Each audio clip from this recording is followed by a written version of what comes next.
ജീവന്റെ ഉറവിടം ക്രിസ്തുവത്രേ. നാവിലവനെ ഞാൻ ഘോഷിക്കും. അവനത്രേ എൻ പാപഹരൻ. തൻ ജീവനാൽ എന്നെയും വീണ്ടെടുത്തു. അവനത്രേ എൻ പാപഹരൻ. തൻ ജീവനാൽ എന്നെയും വീണ്ടെടുത്തു. ഉൽപ്പത്തി പുസ്തകം അധ്യായം 15. അതിനുശേഷം അബ്രാമിന് ദർശനത്തിൽ യഹോവയുടെ അരുളപ്പാട് ഉണ്ടായത് എന്തെന്നാൽ, അബ്രാമേ, ഭയപ്പെടേണ്ട, ഞാൻ നിന്റെ പരിചയം നിന്റെ അതിമഹത്തായ പ്രതിഫലവും ആകുന്നു. അതിന് അബ്രഹാം, കർത്താവായ യഹോവേ, നീ എനിക്ക് എന്ത് തരും? ഞാൻ മക്കളില്ലാത്തവനായി നടക്കുന്നുവല്ലോ. എൻ്റെ അവകാശി ദമശ്കേക്കുകാരനായ ഈ എലിയാസർ എത്രേ എന്ന് പറഞ്ഞു. നീ എനിക്ക് സന്തതിയെ തന്നിട്ടില്ല.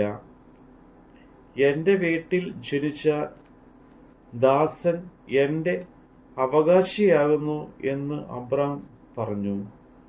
അവൻ നിന്റെ അവകാശിയായിരിക്കില്ല. നിന്റെ ഉദരത്തിൽ നിന്ന് പുറപ്പെടുന്നവൻ തന്നെ നിന്റെ അവകാശിയാകുമെന്ന് അവന് യഹോവയുടെ അരുളപ്പാട് ഉണ്ടായി.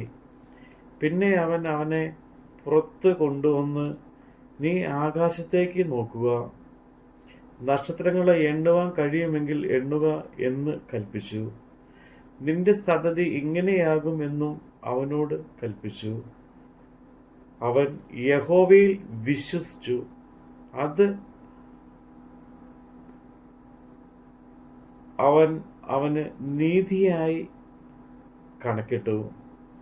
പിന്നെ അവനോട്, ഈ ദേശത്തെ നിനക്ക് അവകാശമായി തരുവാൻ കൽദായ പട്ടണമായ ഊരിൽ നിന്ന് നിന്നെ കൂട്ടിക്കൊണ്ടുവന്നവനായ യഹോവയായ ഞാനാകുന്നു എന്ന് അരുളി ചെയ്തു. കർത്താവായ യഹോവേ, ഞാൻ അതിനെ അവകാശമാക്കാനുള്ളത് എനിക്ക് എന്തോന്നിനാൽ അറിയാം എന്ന് അവൻ ചോദിച്ചു. അവനോട്, നീ 3 വയസ്സുള്ള ഒരു പശുക്കിടാവിനെയും 3 വയസ്സുള്ള ഒരു കോലാടിനെയും 3 വയസ്സുള്ള ഒരു ആട്ടുകൊറ്റനെയും ഒരു കുറുപ്രാവിനെയും ഒരു പ്രാവിൻ കുഞ്ഞിനെയും കൊണ്ടുവരിക എന്ന് കൽപ്പിച്ചു. ഇവയൊക്കെയും അവൻ കൊണ്ടുവന്ന്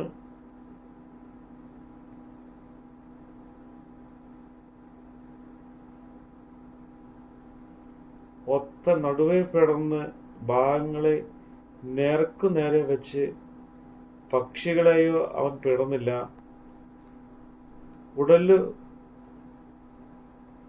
ഉടലുകളിന്മേൽ റാഞ്ചിൽ പക്ഷികൾ ഇറങ്ങി വന്നപ്പോൾ അബ്രഹാം അവയെ ആട്ടിക്കളഞ്ഞു.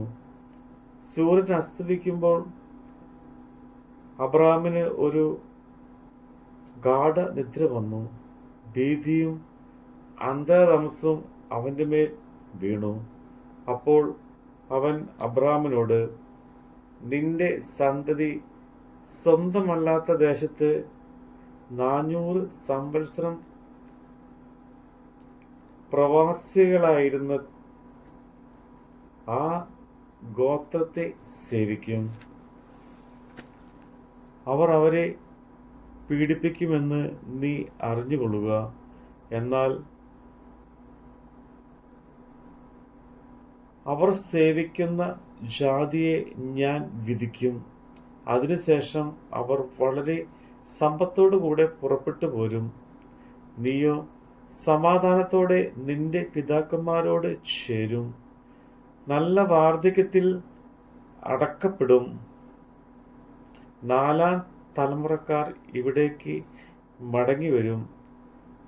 അമോര്യരുടെ ആക്രമം ഇതുവരെ അറിഞ്ഞിട്ടില്ല എന്ന് അരുളിച്ചെയ്തു. സൂര്യൻ അസ്തമിച്ച് ഇരുട്ടായ ശേഷം ഇതാ പുകയുന്ന ഒരു തീച്ചൂള ആ ഭാഗങ്ങളുടെ അടുത്ത് നടുവെ ജ്വലിക്കുന്ന ഒരു പന്തം കടന്നുപോയി. അന്ന് യഹോവ അബ്രാമിനോട് ഒരു നിയമം ചെയ്തു. നിന്റെ സന്തതിക്ക് ഞാൻ മിസ്രൈമിൽ നദി തുടങ്ങി ഫ്രാത്ത് നദിയായ മഹാനദിക്കരയുള്ള ഈ ദേശത്തെ കേന്യർ, കെനീസ്യർ, കദ്മോന്യർ, ഹിത്യർ, പെരീസ്യർ, രഫായിമ്യർ, അമോര്യർ, കനാന്യർ, ഹിർഗശ്യർ, യെബൂസ്യർ എന്നിവയുടെ ദേശത്ത് തന്നെ തന്നിരിക്കുന്നു എന്ന് അരുളിച്ചെയ്തു. നമ്മുടെ കർത്താവിൻ്റെ വചനമാണ് നമ്മൾ കേട്ടത്. താഴ്ചയിലെനിക്കവൻ തണലേകി, താങ്ങി എന്നെ വീഴ്ചയിൽ വഴി നടത്തി, തുടച്ചെൻ്റെ കണ്ണുനീർ പൊൻകരത്താൽ, തുടിക്കുന്നൻ മാനം സ്വർഗ സന്തോഷത്താൽ, തുടച്ചെൻ്റെ കണ്ണുനീർ പൊൻകരത്താൽ, തുടിക്കുന്നൻ മാനം സ്വർഗ സന്തോഷത്താൽ.